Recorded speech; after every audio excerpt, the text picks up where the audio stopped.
तर मित्रांनो वाजल्यात 7:45. आता जस्ट चालू करणार आहे. CNG नाश्ता सगळं झालेलं आहे आणि 200चं इंजिन 1600चं टार्गेट, तेच रोजचं. बाकी काय वैताग आला असेल स्टार्टिंगला तेच बघून. काय करणार आता? तुम्हाला एवढा वैताग आला असेल, मला किती वैताग आला असेल विचार करा. पण त्यात बी मजा आहे, कारण दररोज एकसारखं काय घडत नसतं. रोज वेगळं काहीतरी घडत असतं. प्रत्येक ब्लॉगमध्ये तुम्हाला काहीतरी वेगळं बोलायला भेटत असेल. स्टार्टिंग असेल एकसारखी, पण नंतर नाही का मध्ये किंवा शेवट बी एकसारखं असेल आपलं. पण मध्ये स्टार्ट टू एंड सोडलं तर मध्ये जे महत्त्वाचं आहे ते खूप महत्त्वाचं आहे. तुम्ही प्रत्येक व्हिडिओमध्ये तुम्हाला काहीतरी वेगळं दिसत असेल. तर चला सुरू करूया आजचा खेळ आणि बघूया 1600 रुपयाला किती वेळ लागतो नाही. पण त्यापूर्वी पहिली ऑर्डर कधी पडते हे खूप महत्त्वाची. तर चला सुरू करू. आत्ताच्या ऑर्डरचा किस्सा सांगतो मी. आत्ता आहे वाकडेवळीची स्टँडच्या इकडं आणि सीन आत्ता सांगतं. ही जी ऑर्डर पडलेली आपल्याला 162 रुपयाने उबरने आणि मीटरला आले 200 रुपये. तर ऑर्डर पिक करायला गेलो धनगुडेला तिथं. पण पिक करायच्या अगोदर पिक केल्यावर म्हणजे पिकअप पॉईंटच्या पोहोचायच्या अगोदर 100 मीटर अगोदर कस्टमरने कॅन्सल केलं. काय केलं काय माहिती. पण मी म्हटलं नाही भाऊ, मला ही ऑर्डर पाहिजे नाही म्हटलं. मी गेलो पिकअप पॉईंटला, लगेच परत मला ऑर्डर पडली. मग आता हे का झालं काय नाही ते तुम्हाला सांगतो. एक लेन तिकडे दाखवते, एक लेन परत त्यांनी इकडे घेतलं. म्हणजे थोडं त्यांचं कन्फ्युजन होतं काहीतरी. तिथे थांबायला इकडे होतं, थांबायला त्यांनी तिकडे गेलं, असं काहीतरी गेलं. मग एंड ऑफ द स्टोरी एवढं सांगायचं की तुम्हाला अशी कुठली ऑर्डर पडली तर तुम्ही कॅन्सल झाली म्हणून थांबू नका. तिथं त्या डिशेला जावा. आय होप ते तुम्हाला पडेल. ती नाही पडली तर दुसरी कुठली तरी पडेल. आपण काय करतो बऱ्याच वेळा, ऑर्डर कॅन्सल झाली जाऊ दे म्हणतो. तो दुसरा कोण जवळ असेल ना त्याला ऑर्डर पडते. त्यापेक्षा तुम्ही त्या ऑर्डरच्या जवळ जावा. काय माहीत त्या कस्टमरला आत्ता जसं सिच्युएशन झाली, लोकेशन चेंज करायचं 1-2 लेन इकडे तिकडं ते करत असेल, काय होऊ शकतं. त्यामुळं एकदा जाऊन बघा, भेटले तर काय आपलंच भरलं ना. तर सांगायचं किस्सा एवढं होतं, बाकी काय नाही. तर हे तुम्हाला खूप शिकण्यासारखी गोष्ट आहे. मागाशी म्हटलं मी स्टार्टिंग काय हो, मध्ये आणि शेवट, मध्ये आणि इंटरवल आणि नंतर क्लायमॅक्स बाहेर असतो आपला.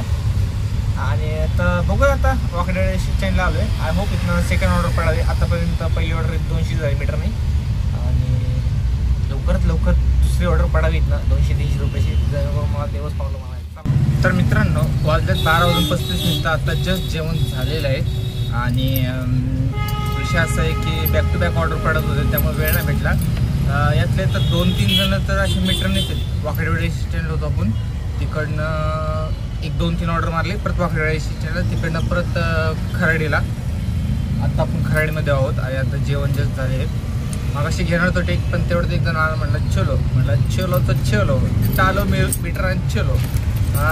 टोटल आतापर्यंत 1150 का 1160 केलं झालं. 1100 धरू आपण.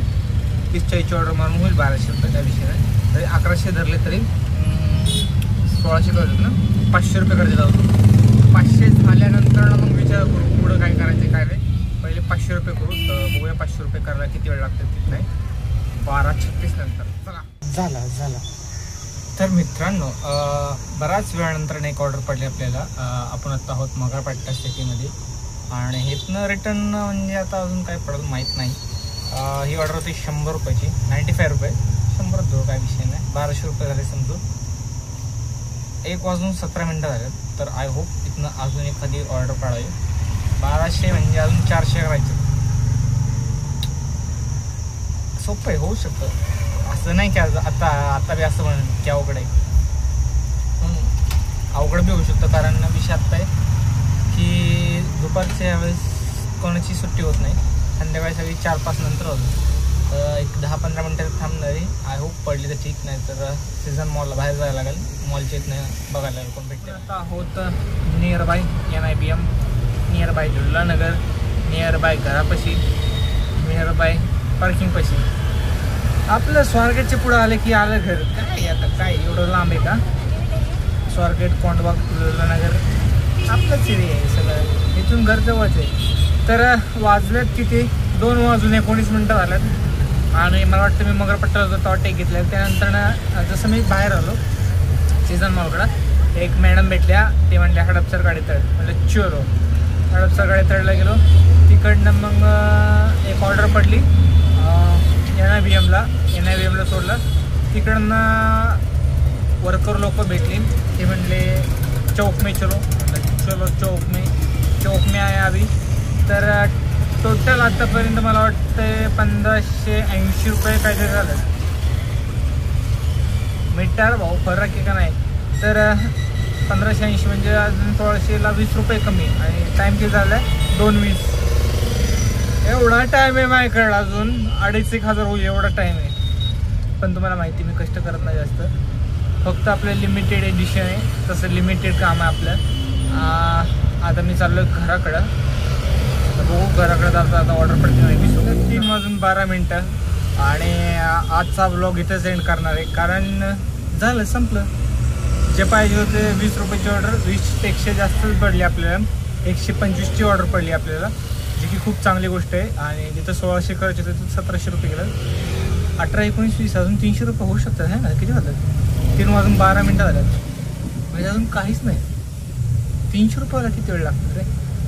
अजून मी उबेरचं टार्गेट आहे. उबेरचं टार्गेटमध्ये 12 ऑर्डरला 180. काल 220 रुपये होते, आज 180 केलं पाहिजे. 40 रुपये कमी केलं. उबेरवर शाळा करते, दिवस बघून खालीवर मागं पुढे इकडे तिकडे देते. त्यामुळे उबेरच्या नादाला नका लागू, आपल्या मीटरनेच धंदा करणार आहे. तो मग काय जण म्हणसाल नाही का, कधी कधी असं होतं आपलं कस्टमर शॉर्टकटने मीटरला कमी होतं. कस्टमर शॉर्टकटने नेतात आपल्याला आणि उबेरला जास्त होतं आणि मीटरने कमी होतं. मग आपण कस्टमरशी भांडत असतो, नाही इकडं बरोबर दाखवतो इकडं कमी. आपल्याला आशा लागते की बाबा उबरचं आता पैसे वाढवले, उबरने आता 12-13 रुपयांनी नाही ठेवलं, अरे 16-17 द्यायला लागलं आहे, असं करायला लागले. असं बी होईल तुम्हाला. तुम्ही त्याच्या हिशोबाने नका चालू. तो 4 दिवस तुम्हाला उबेर असं करेल आणि नंतर उपाशी पाडेल. आपलं 12 महिने 24 तास काम करा, मीटरनेच करा.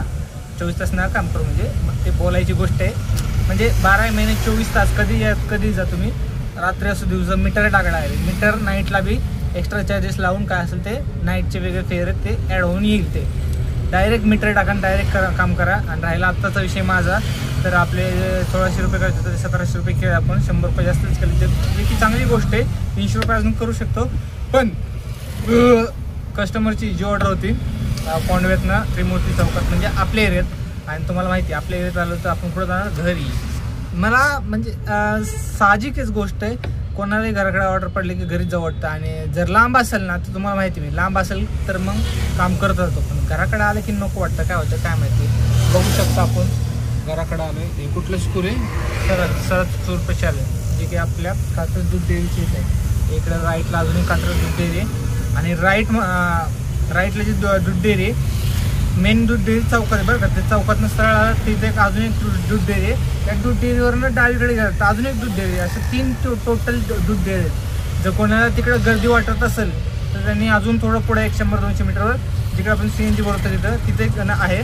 तिथे बी तुम्हाला थोडी गर्दी वाटत असेल, तिकडून थोडं पुढं जावं अजून CNGच्याच लाईनमध्ये वंडर सिटीच्या बॅक गेटच्या इथं अजून एक कात्रजचं हे दुधाचं दूध लस्सी काय असेल ते. आणि तिथं गर्दी कमी असते, नसतेशन आहे पण कमी असते मेन ब्रांचपेक्षा, तर तुम्हाला ते बरं पडेल. तर आजचा ब्लॉग आपण इथंच सेंड करूया. आय होप तुम्हाला काहीतरी ह्यातनं शिकायला भेटलं असेल सकाळी. आणि आत्ता तुम्हाला एवढं महत्त्वाचं सांगितलं, कात्रज 3 ब्रँचेस आहेत नियर बाय म्हणून. हे की ते गरजेचं आहे खूप, कारण उन्हाळ्यात नाही राहू, खरंच लय गर्दी असते इथं. तर चला ब्लॉग एंड करूया, भेटूया नवीन ब्लॉगमध्ये. शुभरात्री.